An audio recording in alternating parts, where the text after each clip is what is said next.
things that we understand related to marriage is there are laws. And a lot of times people are fearful of marriage because they don't understand that there are laws associated with it. Now, I'm a pilot. I'm a licensed pilot. I got my pilot's license last year. My family will not fly with me yet. I mean, let me give that disclaimer. But there are laws related to aerodynamics. And so I'm not afraid to fly as long as I'm respecting the laws, because there are laws. Planes don't just fall out of the air. Is that, you know, when there's a plane that crashes or something that happens wrong, it just didn't happen, you know, just by chance. It's something violated the laws of aerodynamics for that to happen. I say, when you don't understand the laws of marriage, it's a really scary thing. And it was for Karen and me. We got married at 19 years old. We didn't have any pre-marriage preparation before we got married, and so we didn't know. And honestly, I just thought you're either lucky enough to marry the right person or you're unlucky and you marry the wrong person. And honestly, I loved Karen. I was very attracted to her. But I thought I married the wrong person after a few years of marriage, and she did too, because it just wasn't working. We didn't know. No one ever told us. We were violating every law of marriage. And so some of you watching right now, you love each other and God puts you together, but you may be frustrated, you may be discouraged, you may be fearful because you've failed before in marriages, or you feel like you're failing now and you don't know what to do.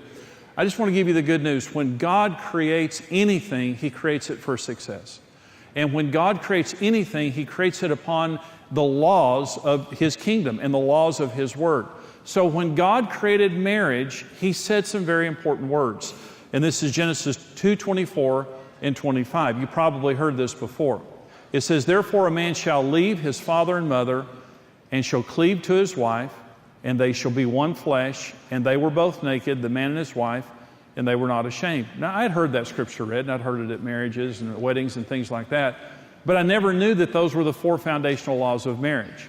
And that everything, God created marriage and He spoke those words. And when He spoke those words, He created a foundation for marriage that would ensure that every marriage could succeed. Now, listen to what I'm about to say. You have a 100% chance of success in marriage.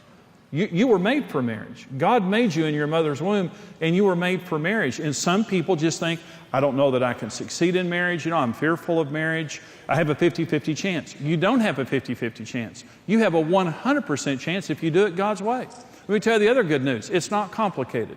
If it was complicated, I couldn't do it. God doesn't use me to do this because I'm special.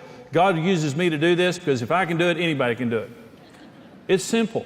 There are 4 foundational laws of marriage, and once we understand these laws and just apply these laws, it changes everything. And it did for Karen and me. We were on the brink of divorce. We didn't know anything about marriage.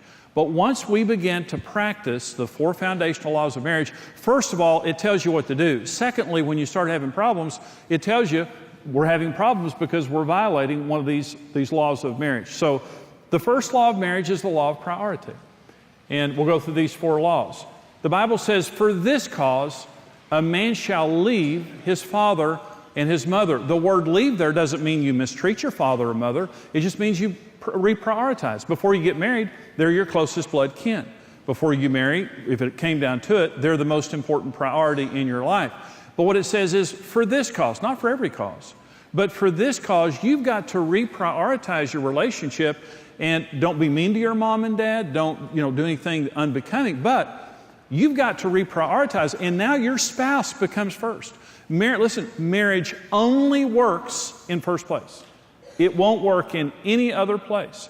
And so we have to reprioritize our lives and able to do this. Now let me talk about legitimate jealousy for just a minute, because there is a bad kind of jealousy, but when we get married, there is a natural jealousy that is inside of us that God puts there. Let me give you an example of this. We have 2 children. Our children are in their 30s, and when our daughter Julie was born, we got married at 19, and Julie was born when we were 20. And about 12 months after we got married, just you all doing the math. And Julie was born, and she was born. I had not held her. That was before the days that guys went into the room when babies were being birthed. So I was waiting outside. Julie was born, and they took her into where they, cleaned her off and measured her and all those things.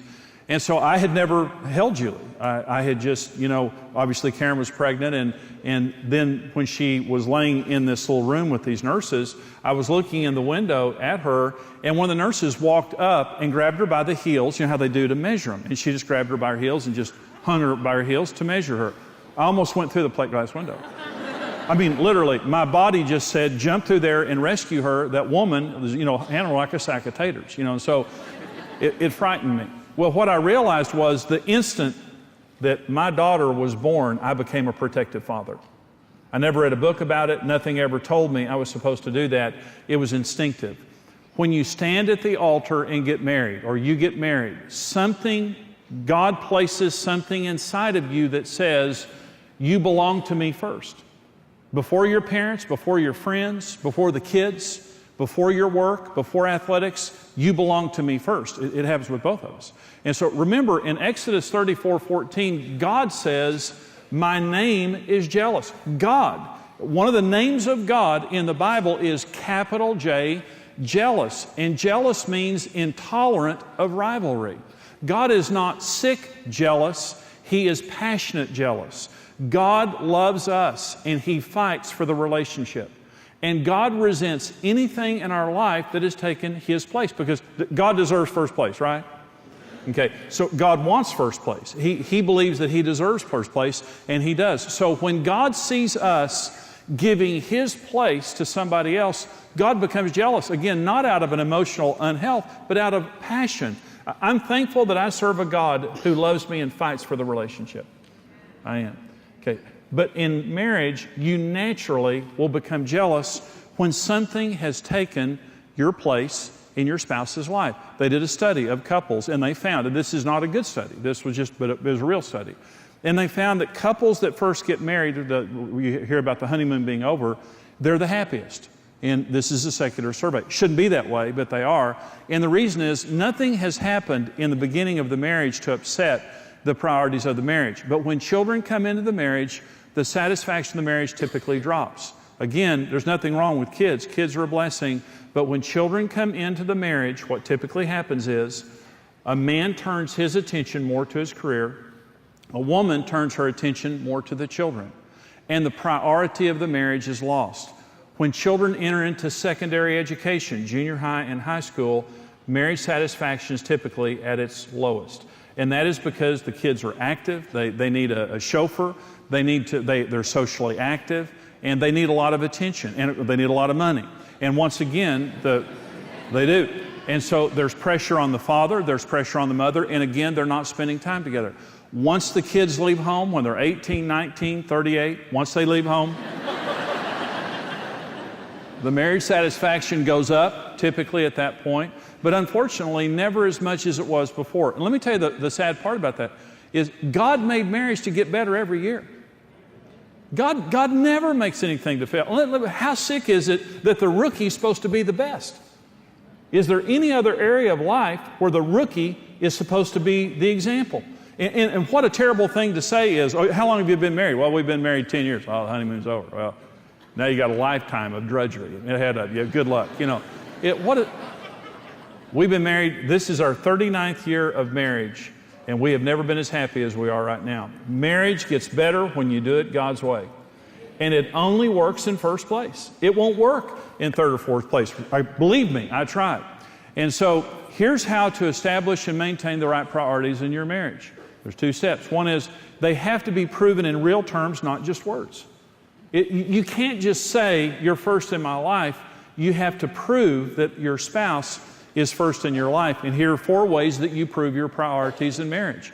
They're very simple. One is sacrifice. What will you give up for me? It's real simple. What will you give? Golf, and golf is of the Lord, is that golf almost ruined our marriage because Karen, early in our marriage, I golfed all the time. Karen wanted me to give up golf. I told her, I said, no, but you can come caddy for me. It was a near-death experience. I saw the white light, the whole thing. And is that I wouldn't give up golf for her, but I didn't understand why she was so upset. What will you give up for me? Now, I want you to listen to me just a minute. Now, the second one is time. Sacrifice, what will you give up for me? The second one is time, consistent with priority. If you're telling me that I'm first, there has to be time. Time is the commodity of relationship. Money is the commodity of business. If I wanted to keep you from being successful in business, I just have to keep you away from money. If I can keep money from you, you'll never succeed in business, because money is the essential commodity of business. Time is the essential commodity of relationship. To ruin your relationships, all I have to do is keep time away from you. And there's the old saying, if the devil can't get in front of you and stop you, he'll get behind you and push you too fast. And people are going too fast, and they don't have time for family, and they don't have time for each other. And we have to cut back. What will you give up for me, and how much time are you going to give me? Let me say this. When Karen and I got married, there weren't cell phones, there weren't computers, there weren't fax machines, there weren't cars, there weren't cars. We had cars back then.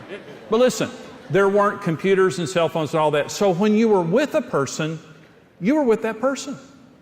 If you were on a date and you were like eating dinner, it was just you. No one else was with you. Today, we have so much electronic intrusion into our lives. And when you're dating, here's what happens. When you're dating, your phone rings and you look at it and turn it off. Whoever's calling you, you turn it off, because it's like, sorry, someone's trying to get a hold of me, but you're more important. You're more important. I'm going to sacrifice talking to my friend because of you. When you're married, you take the call. And what happens is, sometimes it's okay. Sometimes you're together and it's a casual getting together. But I'm telling you, there's sometimes I'm with Karen, I don't want her talking on her telephone. And she doesn't want me talking on my telephone. And what this means is, I'm going to sacrifice being connected to everybody on earth for as long as it takes for us to bond. And let me say something. Electronics are great, and I believe in technology. It's a good servant, but it's a terrible master. It will destroy your relationships if you don't discipline it.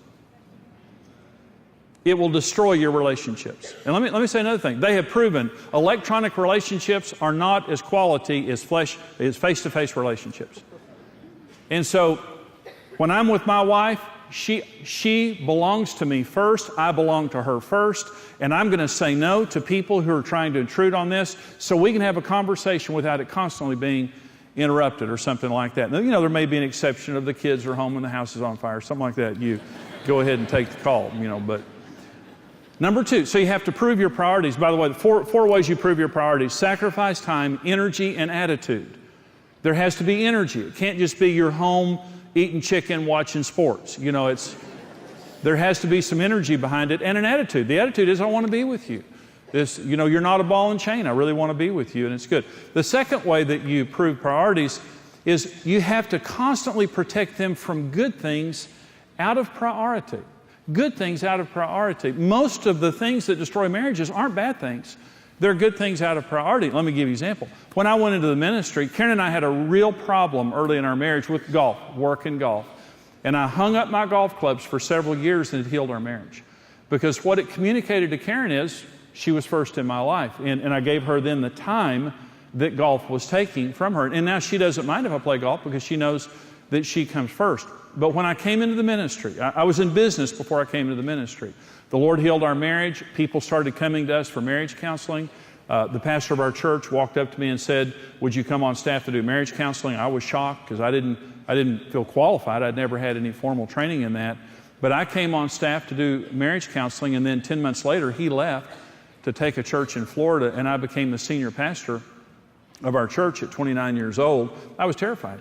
I didn't know how to preach a sermon. I didn't know how to do a funeral or a wedding. I didn't know how to manage a staff. Our church was 900 people at that time, and I had no experience. And I had no friends in the ministry. All my friends were in the appliance business. They were worthless at that point in time. You know what I mean? Hey, Bob, how do you pastor somebody, you know?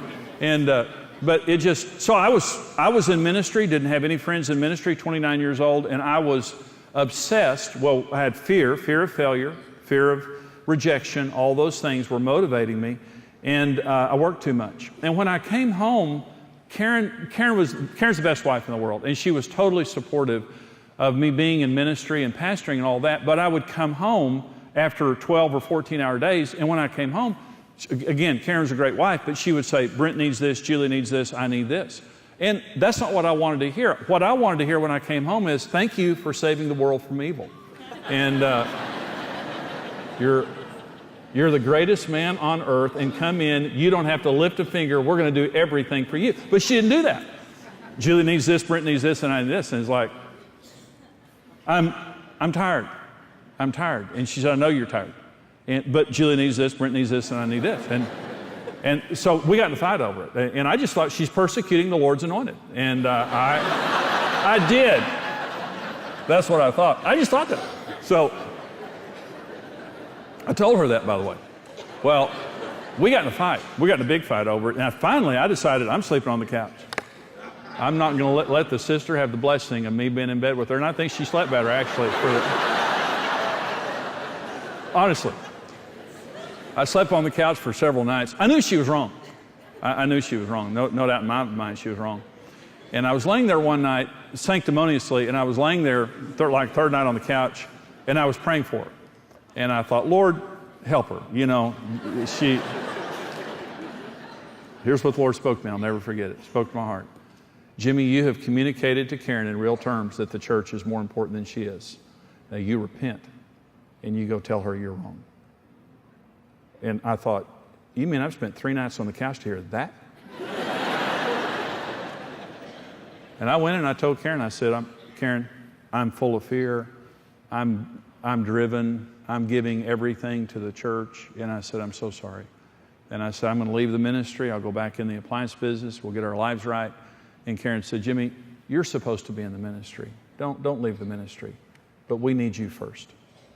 And from that point forward, I changed. Because I decided I wasn't going to lay my family on the altar of success. And let me say this, because, you know, all the pastors, these wonderful pastors there, sometimes we get confused between God and church. The most important thing in my life is God, but that's my personal relationship with God. That's not church. The second most important thing in my life is my wife. The third is my children.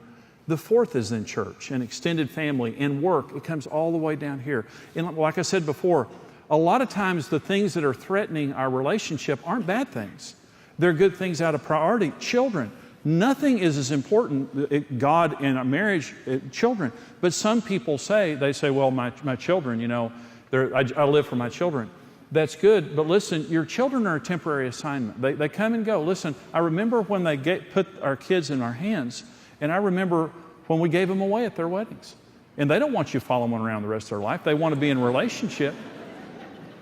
But listen, when you give your marriage up for your children, how are your children going to succeed in marriage if you don't show them how? And the number one thing they need to see is you prioritizing your marriage. I want to say something to blended families, because I know probably half of you guys are blended families. A lot of people watching are blended families. In an intact nuclear family, you have a marriage and then children.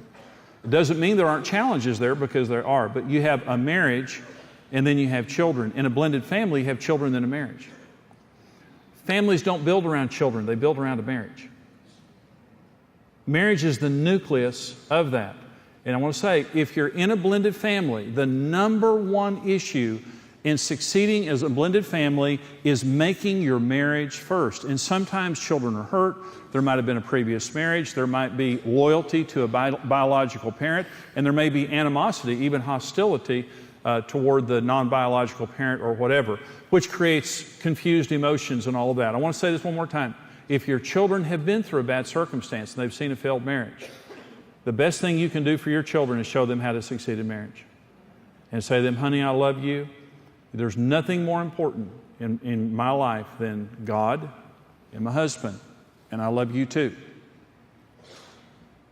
But my priority is the marriage. And we're going to have a strong marriage, and we're going to be a united front. And as a united front and as a couple, we're going to parent you. And I'm going to talk more about this in just a minute about blended families, but the marriage comes first. I'll say this, there may be misunderstanding, but the parents need to be the parents. There may be misunderstanding or difficulty or whatever. Your marriage has to come first. And in a blended family, it's not the exception. You have to put your marriage at the core of the relationship, and then the children relate around the marriage, not the other way. Otherwise, you become divided. The number one law of marriage is the law of priority. It only works in first place. Let me say this. It's a challenge, and some of you may be violating that law, and your spouse is complaining. They feel jealous.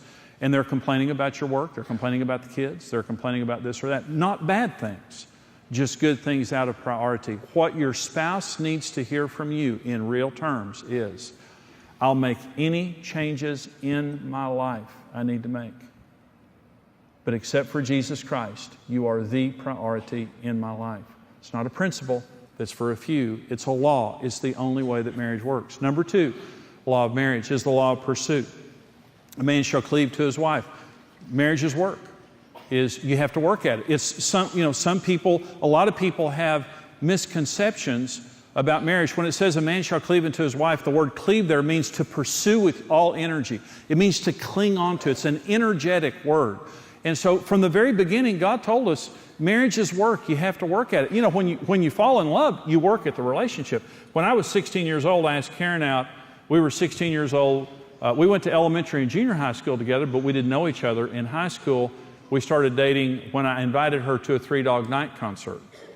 And 1969 or so. I had a 1969 Dynamic 88 Oldsmobile that my mother wrecked and gave to me. She did that with all my brothers. She wrecked a car and gave us the car that she wrecked and got herself a new one. And I worked at Scrub-A-Dub Car Wash when I asked Karen out, and I had hair down to here, and I was kind of a hood and everything. So I asked her out, but when I asked her out, I remember that I just knocked myself out before I picked her up. I washed my car that day, and I always pulled up on the good side of the car. It was months before she knew my car was wrecked, because I always pulled up on the good side of the car. And I just knocked myself out to be mannerly. Those were the days that you drove well. And, I drive just real carefully. If we hit a little bump, I'd say, "Are you okay?" 5 minutes later, we hit a bar ditch. I'd say, "Toughen up, stop griping." And it's just the way that it is back then. And so I would just work. But as soon as I knew that I had her, I began to take her for granted. And that's human nature. We work until we get something secured, then we take it for granted. Well, that's why marriage doesn't work. For the rest of your life. Well, again, we've been married 39 years. It's been 42 years since we started dating. Today, we work at our marriage, and our marriage is great as long as we work at it. It's never different than that. No one is the exception to this, but a lot of people have misconceptions related to marriage, and we have to get these misconceptions out of our mind. The first is, if I marry the right person, the emotions will happen naturally and effortlessly throughout our marriage. If I marry the right person, the emotions will just always be there. Every morning I'm going to wake up and look at you and just go, "Hallelujah." Oh. It's happening again. You're going to open your eyes and smell their breath and, see them in the harsh morning light. And there's no such thing. Now listen why this is so important. Because there are a lot of people that believe there's something wrong if I have to work at it. If I married my soulmate, and this is the word that's being used a lot today, soulmate. I'm looking for my soulmate. Let me tell you something about your soulmate. A, they're really messed up. Okay, if you think your soulmate is this person that you see and just go, "Oh," like that, well, you may fall in love with them, but they're still messed up. Let me tell you another thing about soulmates. They're not born, they're made. The best marriages are not two perfect people who get together and chemistry strikes and they live happily ever after. The best marriages are two very different people who have a lot of incompatibility that roll up their sleeves and go through lots of trouble together. But they stay together and work it out, and they come out as best friends. That's how marriage works. The best marriages are people who have high goals and a high work ethic. The worst marriages are people who have high goals and not a good work ethic. That's proven in research. And so if I marry the right person, the emotions will be there. No, they won't. It'll be there to the degree that you work at it. And even if you work at it, there'll be times the emotions just aren't there. The second is, if my emotions change toward my spouse, I must have married the wrong person. No. Again, emotions come and go. I can't predict my emotions, but the best love in the world is love by choice. It's called agape love. It's God's type of love. I don't know what my emotions are going to do tomorrow, but I'm always in control of my will. When I say I love Karen Evans, what I'm saying is this: regardless of how I feel or what she does, I've made a decision. I will always be faithful to her and do my best to love her as Jesus would. That's what I'm saying. I've made a decision. I can't depend on emotions. The most beautiful people in the world, the most talented people in the world, you notice they fall in love, they divorce. They fall in love, they divorce. Why? Because they think if my feelings change, I've got to change spouses. There's something wrong with this. No, if your feelings change, you just work. There's the grass is greener syndrome. It's when the grass looks greener on the other side. And that's what the devil wants to do, whether it's someone across the street or somebody at work or someone real or imagined. The grass always looks greener on the other side. And there's two sayings that I like. One is, when the grass looks greener on the other side, it's time to water your own yard. And here's another good one. The reason the grass looks greener on the other side is because you can't see the poop from here.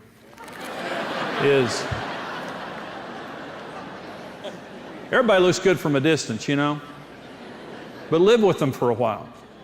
And then you'll see that it's not as good as you thought it was.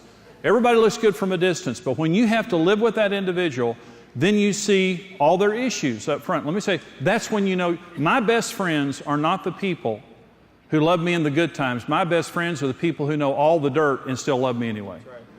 Right? And those are the kind of friends you want. Karen and I have been together for a long time. I think we've seen everything, but maybe we haven't. But I can tell you this, we're still together. And that's what love is. It's not the emotion. And we believe that we married the wrong person, but we stuck it out, and we know that God put us together. Number 3, misconception of love and romance. Positive events, experiences, and actions should fuel the relationships and our emotions long term. In other words, if we take a trip to Hawaii or if we have a big Valentine's weekend or whatever, that's going to last for a long time. And that's not true. Marriage operates on the manna principle. The children of Israel woke up every morning when they were in the wilderness, and for 40 years, every day manna was there, and God said, you can't accumulate it. You can only pick up one day's worth, except before the Sabbath, you can pick up 2 days' worth.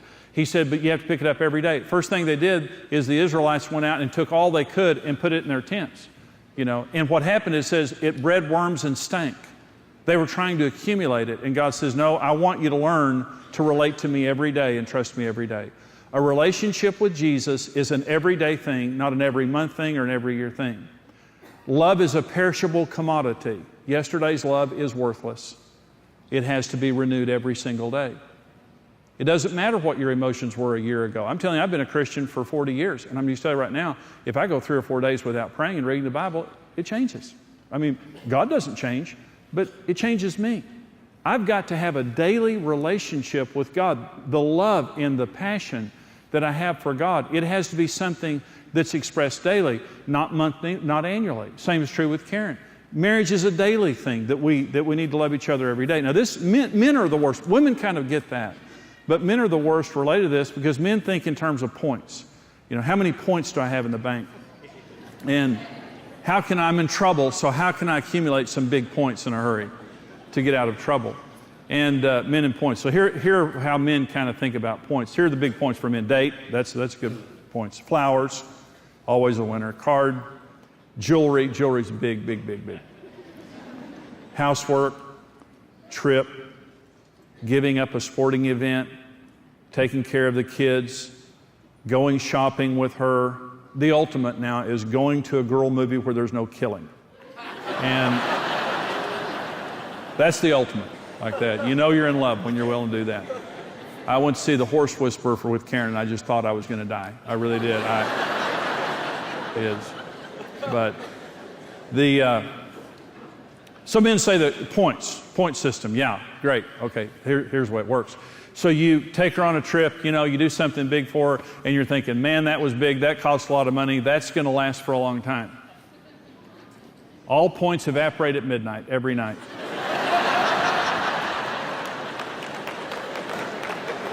Jewelry lasts maybe 2 to 3 days, and that's the biggest of all. And you're just thinking, man, I am Don Juan. I took her out on this big date. I did this and this and this, and boy, do I have some big points. So you wake up the next morning, she's just kind of hanging over your bed. You're saying, hey, good morning. Hello. Well, honey, good morning. What about our trip to Hawaii? What? Get up. Get up. You're just thinking, my gosh, I did all that yesterday. That was yesterday. What are you going to do today? It's an everyday. They don't accumulate. I'm just telling you right now, marriage is an everyday deal. It doesn't matter what you did yesterday. What are you going to do today? Every single day. And again, we have the tendency to want to accumulate points so that we can, ride those for 2 or 3 months while we're out checked out doing something else. Marriage is an everyday thing. And here's another misconception. When we have no emotions or have fallen out of love, there is no way to get the love back. Well, all there is. In Revelation chapter 3, God says to the church at Ephesus that has fallen out of love with Him, remember where you fell from, repent, and do the deeds you did at first. When Karen and I fell out of love, the way we fell back in love was very simple. We didn't have any emotions. We didn't like each other. We thought that we had made a mistake, and we were both very scarred in our marriage. But we began to do what we did when we first fell in love. We began to pursue each other. First of all, I told her I was sorry. I hung up my golf clubs. We made each other first. We began to be together and work at the relationship. Let me say this. Within several weeks, we were more in love than we'd ever been before. It didn't take forever. Some people say they're out of love. I understand. We had no emotion in our relationship except for negative emotion. Several weeks later, we were passionate about each other. Now listen to me. When you start violating the laws of marriage, the devil always comes in to tell you that you made a mistake and the only answer is to divorce and all that. All you have to do is put each other first and start working at it. And you'll get the love back. Let me go to the third law of marriage. The third law of marriage is the law of possession. And that means God created marriage to share everything. He says, they too shall become one flesh. For this cause a man shall reprioritize his life. And his parents, now they're not going to be first any longer. And he's going to work hard to pursue his spouse. And by the way, that's addressed to men there, working hard to pursue your wife. And they too shall become one flesh. And what this means is we share everything in this marriage. And this is going to sound like kind of a simplistic statement. Marriage is about sharing. It doesn't matter if you have kids in common. It doesn't matter if you share the same house. It doesn't matter if you share a checkbook. Do you share life? Marriage is about sharing. And when the Bible uses the term for intimacy in marriage, it says one. Now here's what this means. Everything before you got married that you owned and administrated individually, now you do it together with no exceptions. It's our money, it's our time, it's our children, even from a blended family. And let me say this, one of the most important things in blended families is giving your spouse ownership of the children. And I'll say something else about that in just a minute. They may not be the biological parent, but they have to have full ownership. Anything that I will not give to you going into the relationship will create problems in our marriage. In fact, it creates jealousy, just the way that I said before. But here's the way that people violate the law of possession. One is dominance. Some people, and it's very common, in most marriages, there's a dominant partner, in most marriages. But dominance destroys the passion and intimacy of marriage. Men and women are totally equals in every way. Karen and I never discuss who the boss in our marriage is because Jesus Christ is the boss of our marriage. And we were totally equals. But when we first got married, I was dominant. You can be dominant through the force of your personality. You can be dominant through intimidation. In other words, you're going to pay a price if you cross me. You're going to pay a price if you speak your mind. You can be dominant through manipulation. But dominance is as common for men as it is women, and women as it is men. It's not a male issue or a female issue. It's a gender-neutral issue. But dominance simply means I'm not going to share it. It's mine. Basically, it's mine. And I'm going to control it. It's my kids, my money, my house, my schedule, whatever it is. And so, but it's always destructive. They've done studies on dominance, and it's always proven where you have dominance present in a relationship, and to the degree that you have dominance present, it lowers the satisfaction of the marriage. Because there's one spouse being dominated. They're not an equal. They're not sharing. They're being controlled, basically. Another problem with the law of possession is independence, is that I'm just going to do my own thing. I counseled a couple one time, and she said, well, he goes to that side of the house, and I go to this side of the house. And she said, I sit over here all night, and he sits over there all night in his office gambling. And she said, that's our marriage right there in a nutshell. And she had done everything she could to try to reach out to him. And I told him, I just said, marriage is about sharing. And he was independent. And marriage is brutal on selfish people. Marriage is not about independence. Marriage is about interdependence. If you want to be independent, stay single. But even if you're single, you're not independent. You need God. We're dependent upon God. Independence and selfishness destroys a marriage. Interdependence. I need you. I didn't get married so I could live alone on that side of the house. I got married so I could share my life with someone. Another problem with the law of possession is protection. And I'm going to go back to the blended family issue just a minute. I've counseled a lot of blended families where they get together and there's children from a previous marriage. Maybe they didn't want the marriage. Maybe they don't trust the spouse or whatever. I counseled one couple in particular. He had no authority over the kids. And it's typically better, especially when the family is new, when the marriage is new, if the biological parent does the discipline. That's typically better. It just makes sense that if, they're my biological children, I'll do the discipline. But the non-biological parent has to have full authority to discipline if necessary and to protect themselves. And some people say, listen, they've been through a hard time and I just don't want to do that. In fact, one woman said to me, I don't trust him with the kids. And I said, in other words, you trusted him with your life to marry him, but you don't trust him with your children? And what happened was he was in the home and he was a fair target. These kids were coming after him every day with actions and words that was ruining the quality of his life. And he said, I can't take it anymore. And I turned to her and I said, listen, he's got to have ownership of your children. And she said, I won't. I won't. There are no exceptions to this. And this is an interesting scripture. This is 1 Corinthians 7. It says, let the husband render to his wife the affection due her, and likewise also the wife to her husband. The wife does not have authority over her own body, but the husband does. Likewise, the husband does not have authority over his own body, but the wife does. This is so profound that the Apostle Paul in 1 Corinthians 7 is saying, when you get married, you actually give authority sexually of your body over to your spouse. This is not a license for abuse. This is just a license for use. And what this ensures is the fact that I'm not going to use my body against you or as a weapon or as a bargaining chip. This is not my body. This is your body to take care of your needs. And that is the spirit of marriage, the way God designed it. They too shall become one flesh. And protection. I'm not going to protect the kids from you. I'm not going to protect the money from you. We're partners. We're going to make all of our decisions together. You establish the law of possession in your marriage by asking your spouse's input on every decision and never making a decision without your spouse. And never making your spouse pay a price for telling you the truth.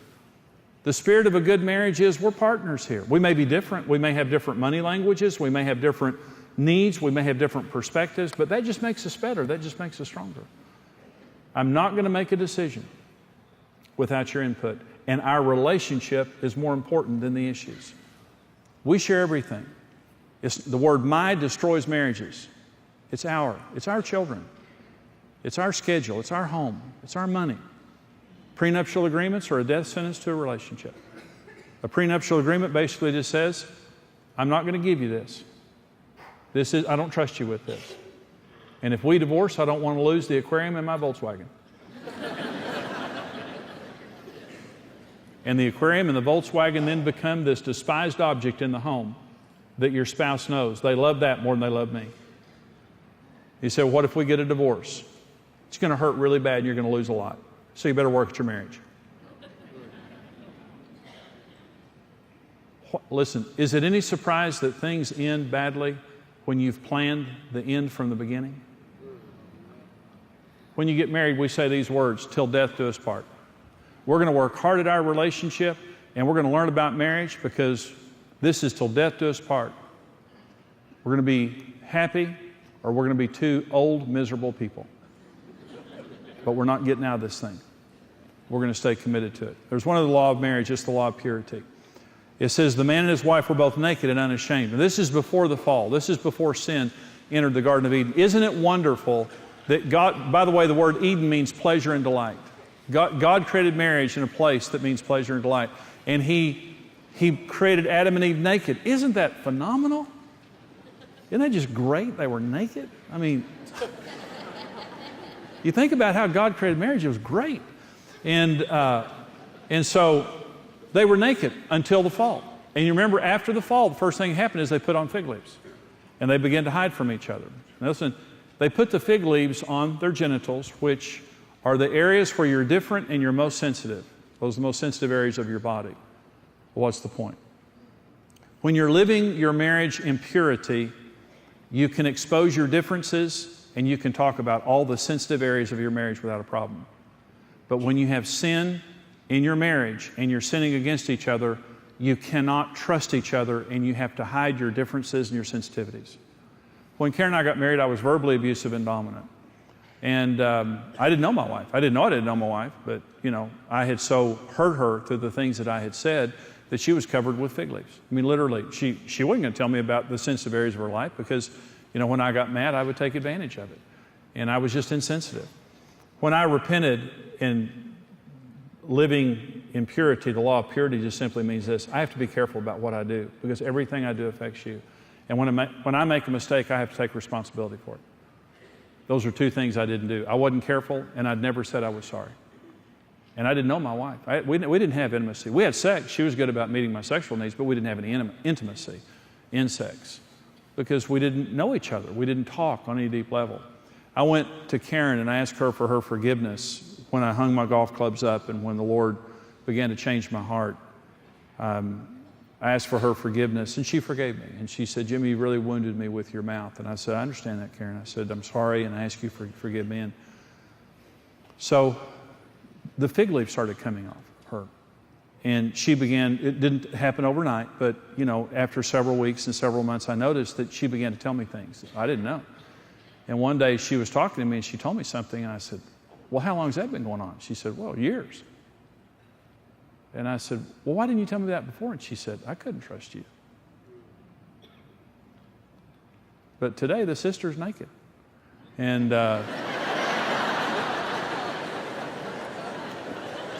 life is good. Life is real good.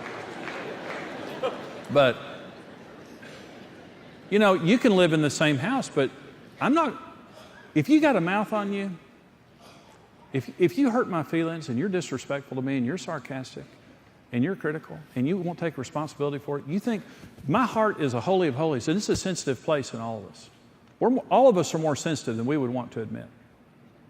I cannot trust my heart of hearts to somebody who won't take responsibility for their behavior.